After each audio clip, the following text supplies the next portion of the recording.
Capricorn looking for some more practical guidance for the month of June of 2025, then watch this video where I'm going to be sharing 4 tips for Capricorn specifically to align with the energies present this month.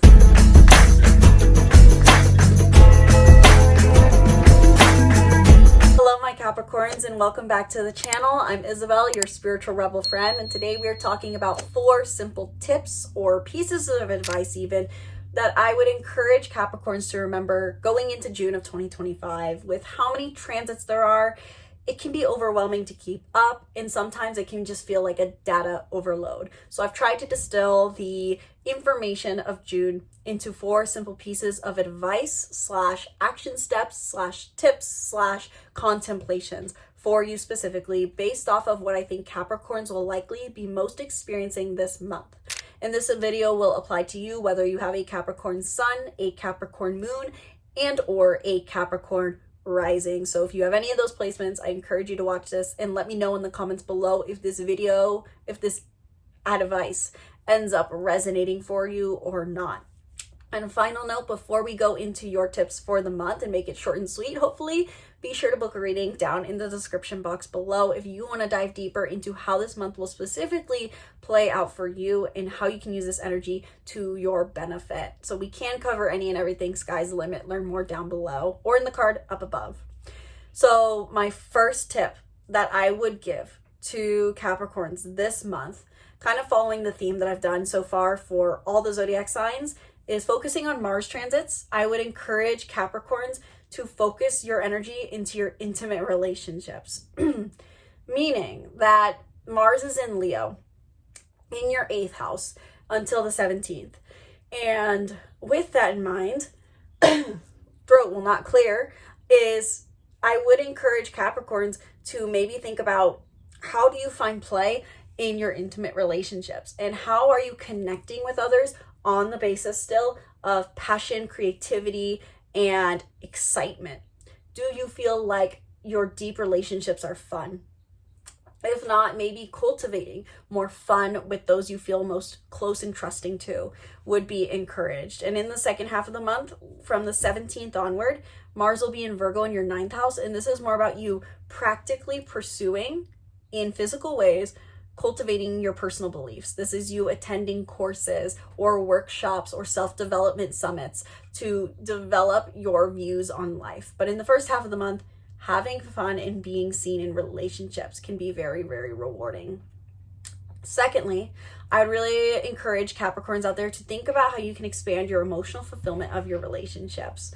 You know, you have Capricorns, I even said this, and I did a video back in, I think, February, maybe January, about the best months for love for each sign. And Capricorns, this month of June is really, really emphasizing your love life this month. And I would love to hear what's going on for my Capricorns out there, because truly there's so much going on in your relationships. Not only is Mars in Leo in your 8th house of intimate relationships, but Jupiter enters Cancer into your 7th house, and this cultivates a desire to expand your relationships and your emotional fulfillment in your relationships.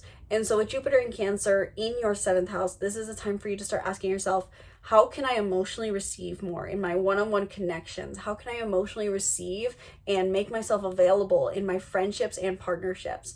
Your one-on-one connections are so much in the spotlight this month, not only with Jupiter in Cancer, but Mercury here and the Sun. So I'd really encourage my Capricorns out there, Sun, Moon, and Risings, to think about this month. How can I expand my emotional fulfillment, my emotional capabilities, my emotional availability, and my emotional sharing in my one-on-one interactions? Thirdly, the third thing I'd recommend for my Capricorns out there, to balance your vision of a relationship with your vision for your home life. You may feel like your relationships and your family are at odds, or your relationships and the place you live are at odds, meaning that maybe you want to expand to be more emotionally available in a relationship, but that takes you away from your independent time at home somehow. And that is because the astrology behind this is Jupiter in Cancer forms 2 squares to Aries energy. Saturn, your ruler, and Neptune in Aries. And so you may feel like the recent changes you're trying to initiate of independence and authenticity at home and with family is at odds with what you're trying to expand in your relationships. So ask yourself how you can balance these areas of life by cultivating your vision for these two areas of life. And the final tip I will give to Capricorn, Sun, Moon, and Risings for this month is to channel your mental energy into your habits and relationships, because Mercury will transit Gemini, Cancer, and Leo throughout the month, and two of which are relationship houses for you. But at the beginning of the month, in the first 9 days, you may want to focus your mental energy into cultivating habits and stimulation on a daily basis. You may feel like your mental energy is best channeled by focusing on your daily work. If you have work, tasks, or jobs that need to be done with mental energy, the first 9 days of the month are going to be best to execute this work, so to say. And then you may feel like from the 9th onward, your mental energy feels like it needs to focus on your relationships. And like in another setting, I will say for Capricorns in this, is that if you have work that needs to be done, collaborative work can be really good. Business partnerships, especially between the 9th and the 26th, you are connecting better with people. And that is very rewarding, both in a personal life setting and a business and a work life setting and all the other areas of life. So channeling your mental energy into health, habits, routines, thinking about these things and communicating in this realm of life in the first 9 days of the month. And then from the 9th onward, cultivating your mental energy, channeling it, talking in your relationships, your one-on-one partnerships, paying attention in those one-on-one interactions, and focusing on connecting with your business partner or your romantic partner. Those are the main 4 pieces of advice I'd have for you. I will say that Saturn is, as a final note, in Aries, and with this is bringing a new level of maybe feelings of restriction in your home life. And I have a separate video talking about Saturn in Aries, but if you're feeling, Capricorns, that you're extra restricted in your home and your family this month, this could be a very strong theme for you in June. And if so, I encourage you to check out my video on Saturn in Aries, where I have my horoscope for Capricorns on how Saturn in Aries is affecting them. You may feel extra heavily affected by Saturn recently entering Aries because you're ruled by Saturn.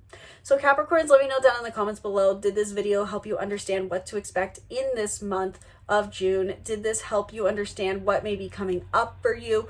Do you have feedback on this video? Do you enjoy this video? Let me know all your thoughts down in the comments below, and book a reading if you want to go deeper into how this month will play out for you and get more personalized guidance to the stars based off of your unique chart and your unique desires. Thank you guys so much for watching this video. I sincerely hope you enjoyed. Again, subscribe to the YouTube channel. Stay tuned for more videos. And if you haven't checked out your advice for your sun and your rising, I do encourage you to do so. So check out my videos tab on my channel where you can find the rest of this series. Thank you guys so much for watching. Again, my name's Isabel, and from my heart to yours, namaste.